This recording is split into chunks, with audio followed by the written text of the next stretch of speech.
Orang seperti ini biasanya mengerti satu hal penting, yaitu mereka tidak hidup untuk mengejar pengakuan orang lain.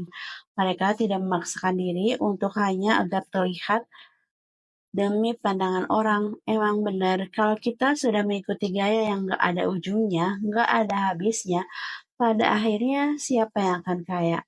Mereka yang jualan, misalnya kita sering banget beli baju di online. Nah, yang kaya siapa? Yang punya toko online-nya itu. Ternyata hidup sederhana itu luar biasa.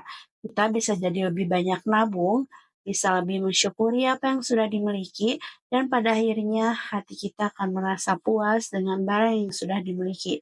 Karena kalau kita mengejar gaya, kebanyakan kita jadi lupa sama barang yang di rumah, lupa sama baju yang di lemari yang sudah numpuk sangat banyak, dan gak pernah puas, merasa kurang terus, jadi susah fokus nabung, susah fokus sama impian yang sebenarnya, dan tidak punya hutang. Hidup sederhana pada umumnya cukup dengan uang sedikit, jadi hanya perlu memenuhi kebutuhan pokok yang benar-benar penting saja. Banyak orang kaya yang memilih hidup sederhana karena mereka paham kalau uang nggak perlu dipamerkan, karena justru ketenangan semakin dirasa ketika kita terlihat menonjol. Ketika kita tidak terlihat menonjol, dengan gaya hidup sederhana juga membuat uang tidak cepat habis.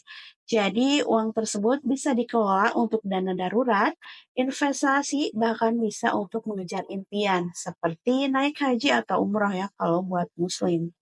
Ada pesan penting nih yang mau saya sampaikan, yaitu lebih baik hidup sederhana, tampilan biasa aja, tapi tabungan puluhan juta, daripada gaya trendy, modis, tapi hutang di mana-mana. Karena semakin gaya, banyak gaya, semakin banyak penekanan.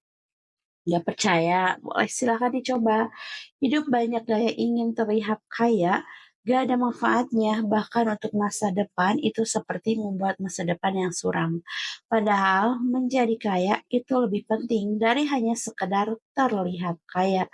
Coba sekarang kita renungkan berapa kali beri barang yang bukan karena kita butuh, tapi karena gengsi atau kita lagi bad mood, scroll toko online lalu check out atau merasa lagi banyak uang, padahal sebenarnya uangnya segitu-gitu aja.